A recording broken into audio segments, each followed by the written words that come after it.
ఏ హామీ అమలు చేయలేదని వాళ్ళు, పీడ విరగడైన రోజని వీళ్ళు. ఏపీలో ఏడాది పాలన పూర్తయిన సందర్భంగా కూటమి వర్సెస్ వైసీపీ అన్నట్లుగా పోటాపోటీ నిరసనలు, వేడుకలకు రెడీ అవుతున్నాయి పార్టీలు.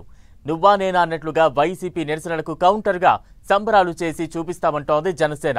జూన్ 4న రాజ్యాంగ పరిరక్షణ దినోత్సవంగా సెలబ్రేట్ చేసుకోవాలని టీడీపీ పిలుపునిస్తోంది. దీంతో ఈ నెల 4వ తేదీ సెంట్రిక్గా ఏపీ పాలిటిక్స్ వెరీ ఇంట్రెస్టింగ్గా మారాయి.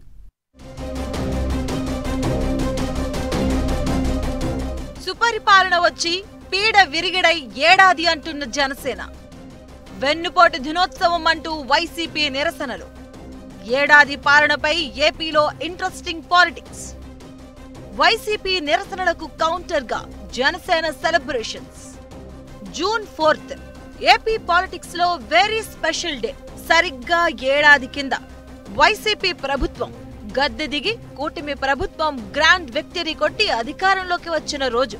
ఈ సందర్భంగా ఇచ్చిన హామీలను ఈ ఏడాది కాలంలో అమలు చేయలేదని వైసీపీ నిరసనలకు పిలుపునిచ్చింది. పైగా ఆ ప్రొటెస్టుకు వెన్నుపోటు దినోత్సవం అంటూ కలరింగ్ ఇస్తోందని టీడీపీ మండిపడుతుంది. వైసీపీ నిరసనలకు జనసేన కౌంటర్ స్టార్ట్ చేసింది. సుపరిపాలన మొదలైన రోజు పీడ విరగడైన ఏడాది అంటూ సంబరాలు చేస్తామంటుంది జనసేన. పైగా జూన్ 4న సంక్రాంతి, దీపావళి ఒకేసారి వస్తాయంటుంది. అదేంటి, సంక్రాంతి జనవరి నెలలో వస్తుంది, దీపావళి నవంబరులో వస్తుంది కదా, ఈ రెండూ ఒకేసారి ఎందుకు వస్తాయి? ఎందుకు రావాలి అంటే తప్పకుండా రావాలి, వస్తాయి అంటున్నారు కూటమి లీడర్లు. గత 5 ఏళ్లుగా పట్టిన వైసీపీ పీడ జూన్ 4వ తేదీనే విరగడైందని అంటుంది జనసేన. కాబట్టి ప్రతి ఇంట్లో టపాసులు కాల్చి మరి దీపావళి పండుగ చేయాలి అని పిలుపునిస్తుంది. సంక్రాంతి ముగ్గులు ప్రతి ఇంటి ముందు 4వ తేదీన వేసి సంక్రాంతి చేసుకోవాలని, సాయంత్రం అవుతూనే దీపావళి టపాసులు కాల్చాలని కూడా చెప్తుంది. వైసీపీని గద్దెదించిన రోజు ఏపీ ప్రజలకు అతిపెద్ద పండుగ అంటున్నారు జనసేన లీడర్లు. ప్రజలకే కూటమి వెన్నుపోటు పొడిచిందని వైసీపీ ఆరోపిస్తూ ఉంటే వైసీపీకి జనాలు సమాధి కట్టారని కూటమి నేతలు అంటున్నారు. అయితే వైసీపీ ఓటమి కోసం పట్టుబడి సవాల్గా తీసుకొని పనిచేశారు జనసేన అధినేత పవన్ కళ్యాణ్. కూటమి పొత్తు కలిసేలా బీజేపీని ఒప్పించి మెప్పించి పొత్తు సెట్ చేశారు. పైగా సీట్లు త్యాగం చేయాల్సి వస్తే కూడా వెనకడుగు వేయలేదు జనసేనాని.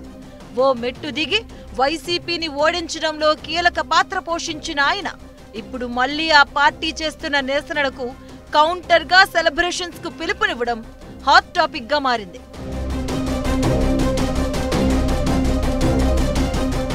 సోషల్ మీడియాలో విస్తృతంగా డిజిటల్ క్యాంపెయిన్ చేస్తుంది జనసేన. సంక్రాంతి, దీపావళి కలబోసిన వేడుక అని చెప్తుంది.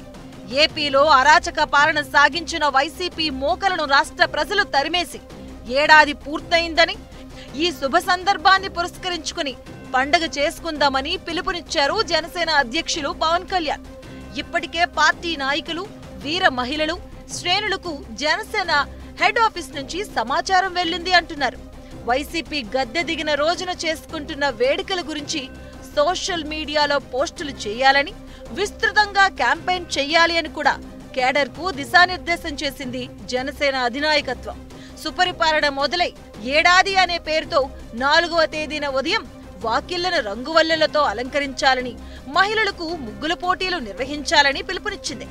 పీడ విరగడై ఏడాదైన సందర్భంగా జూన్ 4న సాయంత్రం దీపావళి మాదిరిగా దీపాలు వెలిగించి టపాకాయలు కాల్చాలని జనసేన పిలుపునివ్వడం ఇంట్రెస్టింగ్ గా మారింది. ఇక జూన్ 4వ తేదీన జగన్ వెన్నుపోటు నుంచి ఆంధ్రప్రదేశ్ రాష్ట్రం విముక్తి పొందిన దినం అంటుంది టీడీపీ. నమ్మి అధికారం ఇచ్చిన ప్రజల్ని వెన్నుపోటు పొడిశారని ఏపీ మంత్రి గొట్టుపాటి రవికుమార్ విమర్శించారు. దళిత బిడ్డలను చంపి 26 దళిత పథకాలు రద్దు చేశారని, వ్యాపారస్తుల్ని తరిమేసి నిరుద్యోగులకు వెన్నుపోటు పొడిశారని అంటున్నారు. ఉద్యోగస్తులను మోసగించి వారికి వెన్నుపోటు పొడిచింది జగన్ కాదా అని ప్రశ్నిస్తుంది టీడీపీ. ఆస్తి కోసం కన్న తల్లికి, సొంత చెల్లికి వెన్నుపోటు పొడిచి గెట్టేసింది జగనే అని విమర్శిస్తున్నారు. జగన్ వెన్నుపోటుకు బలికాని వర్గం అంటూ లేదంటుంది టీడీపీ.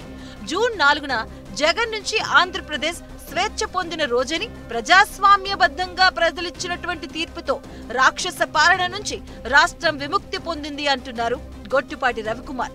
జూన్ 4న ప్రజాస్వామ్య పరిరక్షణ దినంగా జరుపుకుందామని పిలుపునిచ్చారు. ఈ నేపథ్యంలో అటు వైసీపీ నిరసన, ఇటు కూటమి వేడుకల మధ్య ఏపీ పొలిటికల్ పిక్చర్ ఎలా ఉండబోతుంది అనేది ఆసక్తి రేపుతుంది.